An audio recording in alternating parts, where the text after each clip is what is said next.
Hello and welcome to another Times Rated Question and Answer. Now, today we're answering your comments and your questions from our channel members on Frontline episodes and other videos about the war in Ukraine and its impact on the world stage. I'm Philip Ingram. I'm a former senior British military intelligence officer, but I now present Times Rated Frontline and give commentary on all things geopolitical, defence, security, cyber, and anything else people want to ask me to comment on. But I'm going to get straight into your questions today, and it's good to see the old crowd coming in. Marty, you're on first, and you say another reason why Putin may have called off that St. Petersburg naval parade. What do they have to show? Some icebreakers if they want to get them down to port from their home bases in the north. Their big carrier is rusting and close to being decommissioned entirely. The once dreaded Black Sea fleet is in hiding and Turkey wouldn't let them pass anyhow. And the big naval exercise would only become a legitimate target for Ukraine to attack. Well, Marty, you've answered the question. There's nothing else that I need to say. No, you're right. And I think Putin has called it off using the security excuse. And we have to remember, this is a big thing. This is an annual display that the naval veterans look forward to. And there's a pride for those veterans of the Russian military, in particular the Navy. And to call it off, especially when Vladimir Putin was actually there ready for it to go ahead, was something very big indeed. And clearly they had some form of intelligence suggesting that either there was a threat or because it was the last day of the big naval exercises that brought together all of the fleets in exercises in different parts of the world, apart from, as you correctly identified, the Black Sea fleet, that those exercises hadn't gone particularly well. And maybe the ships weren't able to get into port in a way that would have looked good and seemed impressive. Putin doesn't like anything that doesn't seem impressive. So, it would have been a legitimate target for Ukraine. Whether Ukraine would have the ability to do that or not, if they tied up, possibly. If they were steaming around, possibly not. But we don't know. But it's an embarrassment for Putin. Next question for Astro. Welcome back, Astro. Thank you for your commentary every week. The Ricketts perspective is well informed, although I doubt that Trump has suddenly become aware or impatient of Putin. Trump's recent 90-day pause on the China tariffs further buries the chances of Lindsey Graham's secondary tariffs anytime soon. Are we being played? Yes, I enjoyed chatting to Lord Ricketts. He always gives a fantastic perspective. Doubting that Trump has suddenly become aware or impatient with Putin, I think the way Trump works, he changes his mind day by day. He could have suddenly become aware or impatient. Beforehand, Trump's view was Putin was, hey, the guy you could do the deal with, because that's what it was all about. And remember, Trump's inner team will then be going, hey, Mr. President, you can do a deal with Vladimir Putin, because they don't want to say anything that Trump's going to disagree with.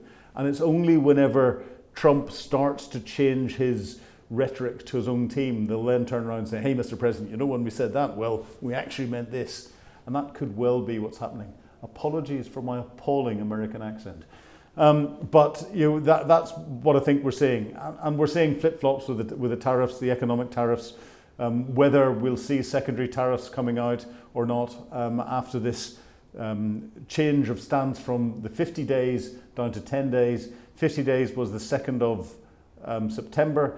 10 days is about the 8th of October. However, what the United States has already started to do is to put some tariffs onto countries that are accepting Russian goods and supplies. They've got 25% to put on India. So there may be some progress towards the 100% tariffs. China has come back and said it's not bothered. They will choose who they get do their trade with, and especially when it comes to energy trade. So there's a lot to play out. We've only got a week or so to wait. Marty, back to you again. You talk about the war continuing into the summer of 26, like it's a given. Is it?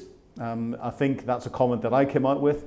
From many statistics, I hope it does not go there, especially when Ukraine can finally hit yellow booger drone factories in a decisive way. These are the factories that are making the Yahad 136 drones, the Iranian designed drones that Russia is now manufacturing.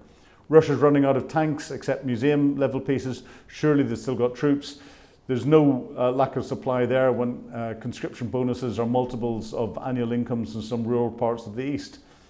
It's a very valid point. I'll justify the fact that the war will go into 2026, and I believe beyond that even, because we're not going to see anything decisive on the tactical front. The Ukrainians can't generate sufficient armoured power with air superiority to be able to punch through the Russian defensive positions. Because defensive positions and the front line now is not something that's measured in the distance from direct fire weapons and immediately owned indirect fire weapons, mortars, artillery, and the like. It's measured in the distances that are covered by these FPV drones that are closing down the movement of any vehicle. And we're not going to see anything really decisive on that frontline piece whilst the Russians can continue to generate the manpower that it's doing to replace the losses. And the manpower on the front line is not really going down in any way, great shape or form. Their skills, their capability, their ability to fight as soldiers is appallingly bad. Ukraine is holding them. What's going to happen from a decisive perspective will happen at a different level, at the operational level, at the political level, forcing Russia or potentially Ukraine being forced into a position where it has to sue for some form of peace. We're a long, long way off that in this sort of attritional war that has been going on for 3 years almost now, and I can see it happening for another 3 years. Marty, like you, I hope I'm wrong. So let's hope that I'm wrong and you're right and it's not going to go on. Lars, you bring up the next point and you say, I started to wonder what happens to people who see infrastructure, factories, military airports going up in smoke around them whilst prices are increasing and wages are not paid. These people who haven't lost everything in the war and probably don't have a personal will to let the war continue. Lars, you're bringing up again a very valid point, and I'll tie into that, the impact on people being able to fly around in Russia with the cyber attack that happened in Aeroflot, and airports get closed down when drone attacks are going in. A lot of this is bringing the realization of what war is about to the Russian people. That's something that Vladimir Putin has put a lot of effort into trying to stop with his control of the media. But what we're not seeing at the moment, as has come out in a couple of the interviews this week, is that turning into a groundswell of dissatisfaction amongst the Russian people. So Putin is still retaining a level of control over the way people are thinking. That's the worrying bit. I look forward to seeing some green shoots of opposition and green shoots of dissent amongst the Russian people. They're not there yet. Lars, again, is there a risk of escalation of chemical warfare from these chlorine-based gases from corrosive, really nasty sarin, CS, and so on? Finally, and rhetorically, has Ukraine modern equipment for decontamination, and is Europe prepared for the political consequences in that case? Lars, we haven't seen sarin used on the battlefield. That is an organophosphate-based nerve agent. What we have seen is chlorcyprin and CS gas being used. Those are irritants and incapacitating agents. CS is the irritant, chlorcyprin is the incapacitating agent. Both are banned in the battlefield from the Chemical Warfare Convention. Does Ukraine have the modern equipment for decontamination? These are very non-persistent agents, and therefore, whenever they're fired in, they'll clear by what's in the atmosphere relatively quickly. But they do have an effect on the human beings that are in there, and therefore no massive decontamination is actually needed. The Ukrainians are lacking a lot of the basic nuclear, biological and chemical warfare capability that soldiers will know of, the noddy suits, the respirators and the basic kit. That's what they need to have. They need to have the basics so they can still survive to fight in the trenches whilst the chemicals then clear, and then take that equipment off and continue to fight without being pushed out into the open where they're getting picked off by Russian FPV drones and by artillery. So we need to equip Ukraine with the basics. when it comes to NBC related stuff, or CBRN, I should call it now. I'm showing my age. And Walter, thank you very much indeed. You say I love Times Radio. We love you for loving Times Radio.